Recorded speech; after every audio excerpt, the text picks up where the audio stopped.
자, 같이 읽어보겠습니다. 시작! 하나님이 미리 아신 자들을 또한 그 아들의 형상을 본받게 하기 위하여 미리 정하셨으니 이는 그로 많은 형제 중에서 맏아들이 되게 하려 하심이니라. 아멘. 자, 우리 친구들 중에 형, 언니, 오빠, 누나가 있다. 손 한번 들어보세요. 있어요? 동생 말고 있다 위에. 좋아요, 좋아요. 이 중에 나는 진짜 우리 형, 언니, 누나, 오빠를 닮고 싶다. 손 한번 들어봐. 닮고 싶다. 희성이? 좋아. 닮고 싶다. 좋아. 희성아, 왜 닮고 싶어? 뭘 닮고 싶어? 말하기가 어렵지? 효성아, 뭘 닮고 싶어? 공부를 잘해? 그래. 좋아요. 어쨌든 간에 우리가 닮고 싶은 친구들, 형아, 누나, 오빠, 언니들이 있어요. 자, 그럼 목사님이 지금부터 여러분의 형, 언니, 오빠, 누나를 그냥 형으로 말할게요. 자, 형이 어떤 부류인지 한번 봐볼게요. 자, 첫 번째 사진 한번 보여주세요. 첫 번째 사진. 내 동생 얼굴 이렇게 만든 놈 나와. 형이 지금 동생 얼굴 이렇게 만든 사람 나오래요. 내 동생 얼굴을 엉망진창을 만들었어. 이러니까 동생이 뒤에서 얼굴은 안 맞았어. 지금 이러고 있는 거야. 얼굴은 안 맞았는데? 그러니까 누가 우리 동생 얼굴 이렇게 해놨어? 이러니까 동생이 말하죠. 엄마가. 자, 이런 형 어때? 자, 두 번째 사진 한번 보여주세요. 두 번째 사진. 벌 서가지고 막 손도 아프고 막 괜히 눈물이 나는 거야. 내가 볼 때 웃는 애 동생 같은데 형이라고 가정해보자. 자, 형이라고 생각해. 지금 막 울고 엄마 때문에 아빠 때문에 혼나가지고 서러워. 근데 형이 날 보는데 이렇게 쳐다보고 있어. 이 형 어때? 진짜 얄밉지, 그치? 죽이고 싶지. 그래?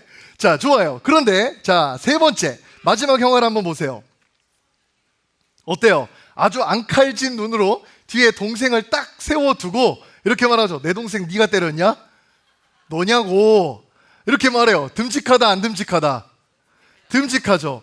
여러분, 형, 언니, 오빠, 누나는 이 세 부류 중에 어떤 사람이에요? 첫 번째 부류인 것 같다. 그 만화에 나온 것처럼 내 동생 얼굴을 엉망진창 만들었어. 얼굴은 안 맞았다고. 이런 형이다. 좀 희성이 아까 너 존경한다 하지 않았니, 형? 좋아. 자, 두 번째 우리 형은 이렇다. 저기 지금 보여요? 나 지금 혼나고 있는데 지금 이렇게 쳐다보고 있다. 좋아요. 세 번째 우리 형은 이렇다. 듬직하다. 좋습니다. 자, 손 내리세요. 자, 목사님은 오늘 첫 번째, 두 번째처럼 진짜 별로인 형과 세 번째처럼 진짜 듬직한 형에 대해서 여러분과 함께 나눠보는 시간을 가질 거예요. 목사님은 오늘 예수님이 말씀하신 세 가지 비유를 여러분에게 말씀드릴 건데, 이건 누가복음 15장 한 장에 나오는 전체 장에 걸쳐진 세 가지 비유예요. 먼저 이 비유를 설명하는 1절 말씀을 한번 보도록 하겠습니다. 1절 말씀. 자, 한번 보여주세요. 누가복음 15장 1절 말씀. 없습니다. 예수께서 그들에게 이 비유로 이르시되, 여기서 이 비유라고 말해요. 아까도 목사님 말했죠. 오늘 설교 때는 목사님 퀴즈가 있어요. 잘 들어보세요. 자, 누가복음 15장의 비유가 총 몇 개 있었다? 얘들아, 몇 개 있었다? 3개 있었다. 3개. 근데 예수님이 이 비유들, 세 가지면 얘들아, 비유야, 비유들이야? 비유들이지. 근데 예수님은 지금 이 비유라고 말하고 있어요. 그러니까 예수님이 말하시는 세 가지 비유는 어떤 의미에서는 한 가지 의미로 결론이 난다는 거예요. 그러니까 이 세 가지가 다 각자 다른 이야기를 하고자 하는 게 아니라 한 가지 메시지로 반드시 이어져야 된다는 것을 예수님이 말씀하시는 거예요. 자, 그럼 첫 번째 비유부터 한번 살펴보도록 하겠습니다. 어떤 목자한테 양이 100마리가 있었어요. 그런데 그 중에 하나를 잃어버렸습니다. 그러자 목자의 반응이 어떤지를, 자, 4절 말씀을 한번 보겠습니다. 자, 4절 말씀, 15장 4절 말씀. 너희 중에 어떤 사람이 양 100마리가 있는데 그 중에 하나를 잃으면 99마리를 들에 두고, 시작! 그 잃은 것을 찾아내기까지. 여러분, 99마리가 그러면 어떻게 되는 거죠? 한 마리 찾으려고 99마리를 버리는 거예요? 이렇게 물어볼 수 있는데, 그 당시 문화로는 보조 목자가 있었어요. 그러니까 목사님 생각에는 보조 목자한테 99마리 맡겨놓고 그 한 마리 양을 찾으러 그 목자가 간 것 같아요. 그런데 그게 중요한 게 아니고, 목자가 잃어버린 양을 한 마리 딱 발견하자마자 목자의 태도, 목자의 자세가 어떤 거예요? 지금 찾아내기까지 찾아내러 뛰어가기 시작한다는 거예요. 여러분, 집에 강아지 키우는 사람 손 들어봐. 강아지 키우는 사람. 집에 강아지 키운다 하네. 강아지 2마리 이상 키운다. 2마리. 오, 2마리 이상 키운다. 좋아요. 근데 만약에 5마리를 키웠어. 근데 그 중에 1마리가 집을 나간 거야. 그럼 어떻게 해야 돼? 4마리 있으니까 개꿀이야? 1마리, 내 누구야? 1마리는 당연히 4마리나 부모님께 맡겨두고 그 1마리를 찾으러 갈 거 아니냐는 거예요. 이게 당연히 강아지를 사랑하는 주인의 마음이라는 거죠. 여하간 잃어버린 양을 찾았어요. 그렇게 주인이 뛰어가서 찾아내기까지 찾아서 그 양을 찾았습니다. 그러자 성경은 이 사실을 이렇게 증언하기 시작해요. 누가복음 15장 7절 말씀 다시 한번 보겠습니다. 내가 너희에게 이르노니 이와 같이 누가 회개하면, 죄인 한 사람이 회개하면. 자, 여러분 다시 한번 물어볼게요. 지금 양이 주인을 찾으러 가서 주인님 하고 안긴 거예요? 아니면 주인이 양을 찾아낼 때까지 찾아낸 거예요? 그렇죠. 주인이 찾아낸 거예요. 주인이 모든 걸 걸고 잃어버린 양을 가서 찾아낸 이야기를 성경은 뭐라고 말하냐면 죄인이 회개했다라고 말을 한다라는 거예요. 자, 그러니까 여기서 우리는 회개에 대해서 다시 생각해 볼 수 있어요. 회개라는 건 뭐냐면 찾을 때까지 찾아내는 목자의 눈에 발견돼서 그 목자의 품에 안기는 걸 회개라고 하는 거예요. 자, 2번째 비유가 있습니다. 어떤 여자가 10드라크마가 있어요. 10드라크마. 드라크마가 약간 여러분 동전같이 그런 은전이란 말이에요. 근데 그 중에 하나를 딱 잃어버렸습니다. 그러자 이 여자가 어떤 행동을 하는지 보세요. 누가복음 15장 8절입니다. 어떤 여자가 10드라크마가 있는데, 얘들아, 첫 번째 아까 뭐라고 했지? 일은 뭘 찾았다? 양 찾았다. 2번째 뭘 찾았다? 잘 기억해. 드라크마를 찾았어요. 그러자 하나를 잃으면 등불을 켜고 집을 쓸며, 자, 노란색 시작.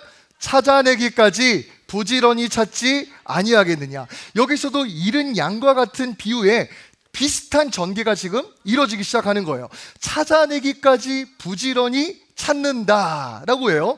그러면 이 이야기의 결론도 어떻게 되는지 한번 보세요. 자, 10절 말씀입니다. 내가 너희에게 이르노니 이와 같이 죄인 한 사람이 뭐하면? 회개하면. 자, 얘들아 물어볼게. 양은 자기 마음대로 움직일 수 있다 없다? 있다 없다? 자, 그럼 한 가지 더 물어볼게. 그러면 동전은 자기 마음대로 움직일 수 있다 없다? 없죠. 예를 들어 여러분, 에어팟을 여러분이 한쪽을 잃어버린 거야. 그러면 그 에어팟을 한쪽을 잃었으면 여러분이 잠자기 전에 에어팟아 돌아와 이러면서 에어팟 케이스를 열어두고 잠을 자. 그러면 에어팟이 저녁에 여러분 자는 동안 막 자기 집을 찾아가지고 와가지고 딱 들어가가지고 집에 왔어요 막 이렇게 하나요? 그렇게 안 하죠. 에어팟은 그렇게 못 한다고요. 자, 보세요. 그러면 에어팟 잃어버리면 어떻게 해야 돼? 에어팟 잃어버리면 찾을 수가 없다니까? 어떻게 되냐? 사진 한번 보여주세요. 어떻게 해야 되냐? 이렇게 당근마켓에서 에어팟을 걸고 남은 한쪽을 걸고 진검승부를 해야 됩니다. 한쪽을 걸고 나머지 한쪽 몰빵해 줄 사람을 구합니다. 가위바위보 해가지고 진짜 당근에 이런 게 올라오나 봐요. 혹시 여러분 에어팟 잃어버리시걸랑 찾지 마시고 당근에 올려가지고 진검승부로 가위바위보로 여러분 완전히 갔던지 완전히 빼앗기던지 그렇게 하시면 됩니다. 아시겠죠? 자, 어쨌든 간에 에어팟 제 발로 돌아올 수 있어요 없어요?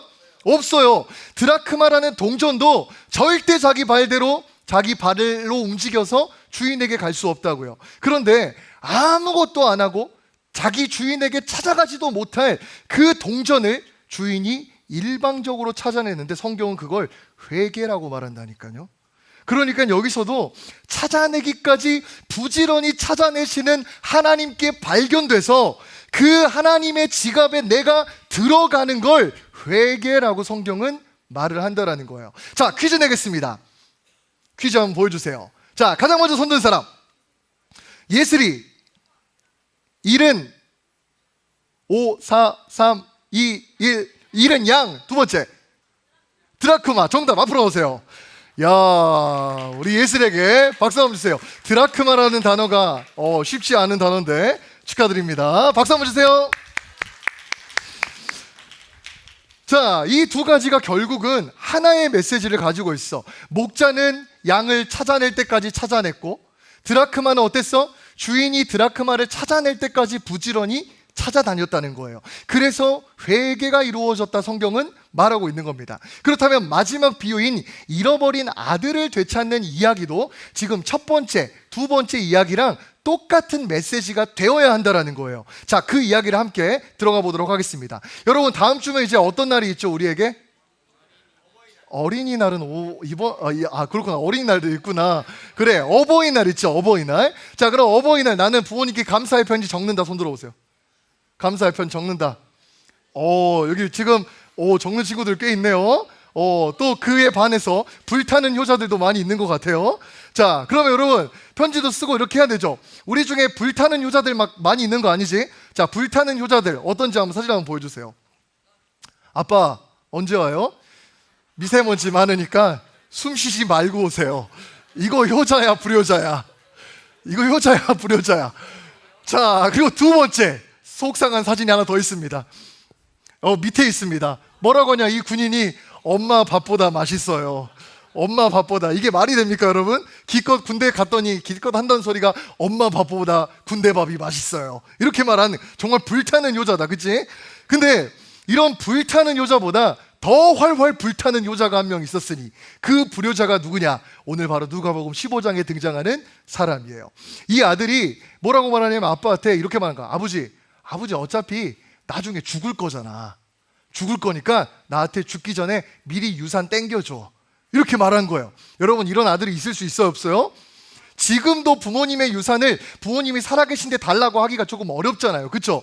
그런데 이스라엘 배경 당시에서는 아버지에게 유산을 달라는 건 아버지가 죽기 전에는 절대 줄 수 없는 거예요. 왜냐하면 돈으로 이렇게 갖고 있던 게 아니라 부동산, 땅으로 갖고 있었던 거기 때문에 줄 수 없었다는 거예요. 살아있는 아버지에게 유산을 달라는 것은 아버지를 죽은 사람으로 여기겠다는 거야. 그러니까 아버지랑 손절하겠다라는 거예요. 그런데 아버지가 이 아들의 지속적인 이런 부탁과 막 칭얼거림과 떼를 쓰니까 어쩔 수 없이 땅을 긴급하게 팔아서 이 아이에게 돈을 주기 시작합니다. 그러다 이 아이가 먼 나라로 가서 막 방탕하고 허랑방탕하고 막 살기 시작을 하는 거예요. 스포츠카 한 대 뽑아가지고 막 왕왕 하면서 막 지나가면서 아가씨 타! 가윤아 탈래 안 탈래? 목사님이 스포츠카 탈 거야 안 탈 거야? 너 탈 거야? 너한테 타라고 말 안 했는데? 자, 좋아요. 하영아, 탈 거야, 안 탈 거야? 탈 거야? 탄대요. 우리 하영이는 탄다고 합니다. 좋아요. 어쨌든 하영이를 태웠습니다. 그리고 왕왕왕 하고 막 가고 있어요. 그리고 나서 막 술집 가가지고 막 술 먹고 막 애들이랑 놀면서 야, 오늘 내가 다 쏠 테니까 니네 먹고 싶은 거 다 먹어! 다 마셔! 우리 먹고 죽자! 막 이렇게 해가지고 맛있게 먹고 막 놀고 매일같이 막 토하고 막 이런 거예요. 그런데 어느 나라에 경제 위기가 온 거야. 그래가지고 완전히 이 사람이 하루아침에 아버지가 준 재산을 다 탕진해버리고 거지가 되어버립니다. 얼마나 거지가 됐냐면 먹을 게 너무 없으니까 돼지들이 먹는 쥐염열매, 사실 돼지들도 쥐염열매 주면 여러분 콩밥 주면 좋아 싫어? 싫죠? 콩밥 싫어. 그런 것처럼 돼지들도 이걸 보면은 쥐염열매 보면은 이래. 어쩔 수 없이 먹는 거란 말이에요. 근데 이 쥐염열매를 탕자가 배가 고프니까 돼지도 먹지 않으려고 하는 걸 먹는 거야. 그러면서 어느 순간 현타가 시게 온 거지. 그래가지고 이 생각을 합니다. 야, 이거 아버지의 집에 있으면 이런 밥 안 먹는데, 아버지의 집에 있으면 맨날 제육볶음 나오고 아버지 집에 있으면 돈가스 나오고 부대찌개 나오고 그러는데 내가 여기서 지금 돼지들이 먹는 쥐염열매 먹고 있고 이게 뭐 하는 거야? 난 망했어 라고 하면서 아니야 차라리 아버지 집으로 돌아가서 아버지한테 아버지가 아닌 종으로 여겨달라고 하자라고 하고 아버지께 걸어가기 시작을 합니다. 근데 탕자가 면목 없는 모습으로 아버지한테 가는데 아버지가 먼 발치에서 탕자를 알아봐요. 그리고 가가지고 탕자를 끌어안고 입을 맞추기 시작하며 가장 좋은 옷을 입히고 신발을 신기고 손에 가락지를 끼우면서 그 탕자를 딱 끌어안아주면서 너는 여전히 내 아들이야 라고 말하면서 해피엔딩으로 이야기가 마무리가 됩니다. 자, 그럼 목사님이 또 한 가지 퀴즈를 내도록 하겠습니다. 지금 첫 번째, 두 번째 비유랑 세 번째 비유가 차이점이 있다면 무엇일까요? 자, 차이점 다시 손 내리세요. 자, 차이점이 하나, 둘, 셋. 저 맨 끝에 있는 친구.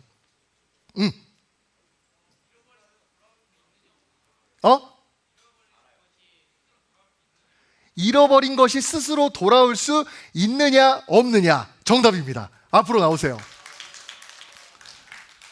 앞으로 나오세요. 자, 좋습니다. 저 뒤에 멀리서 아주 말씀을 집중해서 잘 듣고 있어요. 다시 한번 우리 온유에게 박수 한번 주세요. 자, 보세요. 잃어버린 것이 스스로 돌아올 수 있느냐 없느냐. 맞아요. 그러니까 첫 번째, 두 번째 비유는 어떤 내용이었냐면 주인이 잃어버린 양을 찾으러 갔고 주인이 잃은 드라크마를 찾으러 갔단 말이에요. 근데 세 번째 비유에는 누군가가 그 아들을 찾으러 가는 내용이 없다라는 거예요. 아까 목사님 처음에 말했죠? 이 비유들이라고 했어요? 이 비유라고 했어요? 비유라고 했잖아요. 같은 이야기가 되어야 되는데 두 가지는 주인이 찾으러 갔는데 한 가지는 주인이 찾으러 가지 않았다는 거예요. 근데 사실 그러니까 이 집안에는 아들이 두 명이 있었거든요. 이 둘째 아들이 아까 목사님이 말했던 허랑방탕했던 사람이고 첫째 아들이 그 집안에 또 있었단 말이에요. 형이 있었단 말이에요. 근데 유대 사회에서는 첫째 맏형은 어떤 사람이냐면 가족의 질서를 유지하고 동생을 돌볼 책임이 있는 사람이었어요. 그러니까 양을 찾으러 가는 목자처럼, 잃은 드라크마를 찾아가는 주인처럼 잃어버린 양을, 이 아버지가 슬퍼하고 있는 모습, 동생이 나가서 아버지가 엉엉 울고 있는 그 모습을 볼 때 형은 자연스럽게 어떤 반응이 나와야 맞았냐면, 아버지, 제가 내 동생 찾으러 갈게요. 내 동생, 아버지 슬퍼하지 마세요. 내가 가서 그 동생 꼭 반드시 찾아올게요 라고 말하는 게 문화적으로 사실 옳았단 말이에요. 그런데 이 형은 우리가 서두에 봤던 것처럼 형처럼 동생이 나가서 울고 있는데 옆에서 웃고 있는 형이었어요. 동생을 찾으러 나가지 않았던 형이란 말이에요. 그러니까 오늘 마지막 세 번째 비유에서 형이 동생을 찾아 나서지 않는 열린 결말로 예수님이 비유를 마무리하신 내용은 바로 이 메시지를 전하기 위함인 거예요. 진짜 찾아 나서야 할 맏아들은 동생을 찾아 나서지 않아요. 그래서 하나님께서 우리에게 보내주신 진짜 맏아들, 진짜 형이 되신 예수님이 이 땅에 오신 거예요. 그리고 진짜 형이 되신 예수님이 우리 같은 동생을 찾아낼 때까지 찾아내시는 거예요. 부지런히 찾아내시는 거예요. 그렇게 해서 진짜 형이신 예수님이 우리를 발견해 내신다라는 것을 오늘 예수님은 말씀하고자 함인 거예요. 여러분, 그렇다면 여러분 오늘 이 비유에서 동생을 찾지 않는 맏아들, 오늘 비유 속에 등장하는 그 맏아들을 닮고 싶으십니까? 아니면 동생을 찾아내기까지 찾아다니며 부지런히 찾아다니는 그 예수님과 같은 맏형의 모습을 담고 싶으십니까? 여러분이 설교 서두에서 첫 번째, 두 번째 그 형이 아니라 동생을 지키는 세 번째 형이 듬직하다, 이 형을 닮고 싶다라고 말을 했듯이 우리가 닮고자 해야 되는 그 형은 누구냐면 예수님이 되어야 한다라는 거예요. 그렇다면 그 예수님을 우리가 어떻게 닮아갈 수 있을까요? 우리 갈라디아서 2장 20절 말씀을 같이 함께 읽어보겠습니다. 다 같이 시작. 내가 그리스도와 함께 십자가에 못 박혔나니 그런즉 이제는 내가 사는 것이 아니요 오직 내 안에 그리스도께서 사시는 것이라. 이제 내가 육체 가운데 사는 것은 나를 사랑하사 나를 위하여 자기 자신을 버리신 하나님의 아들을 믿는 믿음 안에서 사는 것이라. 여러분, 그러니까 성경은 우리에게 분명하게 말하는 거예요. 우리 스스로의 힘으로는 예수님이라는 맏형의 모습이 우리에겐 나타나지 않는다는 거예요. 우리는 전부가 다 어떤 사람들이냐면 오늘 비유 속의 맏형처럼 모두 다 자기만 잘 되면 되는 사람들이에요. 남의 유익을 구하는 사람들이 아니에요. 동생까지 신경 써줄 여력이 없는 게 우리라고요. 그러나 그런 우리가 죽어버리고 우리 안에서 진짜 맏형이신 예수님이 드러나기 시작한다면, 그분이 살아서 움직이기 시작한다면 우리도 예수님과 같이 이 내 주변에 있는 동생들에게 살리고 그들을 일으키며 그들을 깨워주고 그들을 생명을 줄 수 있는 사람이 될 수 있다라는 거예요. 목사님이 방금 말한 내용을 삶으로 살아내신 목사님이 계세요. 1948년에 전남 여수 또 순천에서 혼란스러운 사건 중에 손양원 목사님의 두 아들인 손동인과 손동신이라는 형제가 학교에서 끌려나가게 됩니다. 사진 한번 보여주세요. 이 목사님과 두 아들이에요. 그런데 당시에 안재선이라는 사람이 손양원 목사님의 아들인 동인과 동신을 총으로 쏴서 죽여버립니다.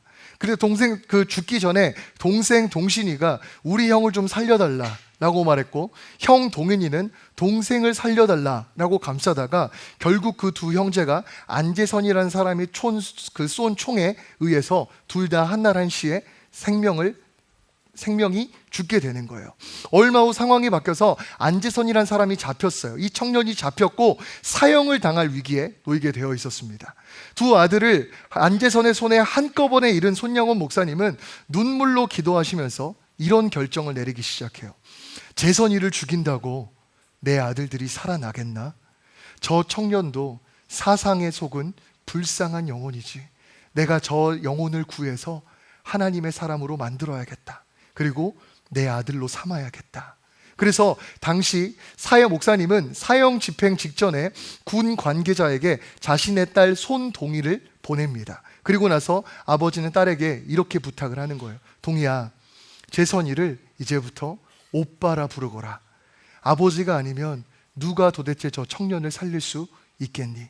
결국 아버지의 뜻에 따라 안재선은 살아나게 되었고 손양원 목사님은 그를 진짜 자신의 아들로 양자로 삼게 되는 일이 생겨난 거예요. 안재선이 손 목사님 집에 처음으로 온 날 손 목사님은 그 안재선의 손을 꼭 붙잡고 이렇게 말했습니다. 오늘부터 네가 내 아들이다. 네가 죽인 동인이와 동신이가 못다한 일을 네가 대신 해줬으면 좋겠다.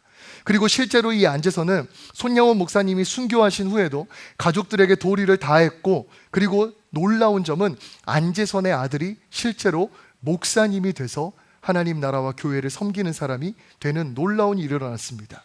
여러분, 손양원 목사님의 삶의 이야기를 들어보니까 어떠세요? 잃어버린 양을 찾아가는 목자처럼, 잃어버린 드라크마를 찾아가는 주인처럼, 잃어버린 영혼을 찾아가는 맏형이신 예수님과 같은 모습이 그 가운데 있지 않나요? 자신의 아들들을 죽인 원수 같은 인간을 찾아가서 그 영혼을 사랑으로 건져내신 진짜 맏형이신 예수님의 모습 말이에요. 여러분, 그런데 이건요, 손양원 목사님 자신의 힘과 의지로 나타난 게 아니었어요. 손양원 목사님이라는 자아가 죽고 예수님이 손양원 목사님 안에서 맏형으로서 살아계셔서 그분이 손양원 목사님을 이끌어 가시니까 그 맏형의 모습이 나타나기 시작하더라는 거예요. 사랑하는 여러분, 이제 목사님과 여러분의 차례입니다. 여러분이 닮고 싶은 형아는 누구입니까? 오늘 비유 속에 나타나는 동생을, 내가 살기 바빠서 동생을 모두 다 내팽개쳐버리는 형아입니까? 아니면 찾을 때까지 찾아내고 부지런히 찾아내는 오늘 성경에 나타난 예수님이라는 맏형입니까? 사랑하는 여러분, 오늘 예수님과 같은 형아가 되길 위해 기도하길 원합니다. 나는 죽고 예수님으로 살아가는 사람이 되게 해달라고 기도합시다. 그래서 내 주변에 있는 친구와 가족과 이웃이 나를 만나서 하나님의 품에 안겨서 회개하게 되는 참된 행복을 누리는 그런 역사가 일어났으면 좋겠습니다. 오늘부터 올 출석데이 2주차입니다. 오늘 밤별로 태신자를 작정하는 시간을 가질 거예요. 내가 교회로 이번에 꼭 인도하고 싶은 그 친구들을 여러분이 예수님과 같은 맏형의 마음으로 적어내셨으면 좋겠습니다. 분반 모임 때 한번 적어보세요. 그리고 예수님의 마음으로 이번 한 주간 그 친구들을 함께 찾아가 봅시다. 그렇게 여러분에게 발견된 그 동생들이 여러분 때문에 살게 되는 일들이 일어나기 시작할 것입니다. 우리 모든 친구들과 선생님들이 우리의 참 맏형 되시는 예수님을 닮게 되는 이번 올 출석 데이가 되어지길 주님의 이름으로 간절히 부탁드립니다. 우리 들은 말씀 생각하시면서 함께 찬양하는 시간 갖도록 하겠습니다.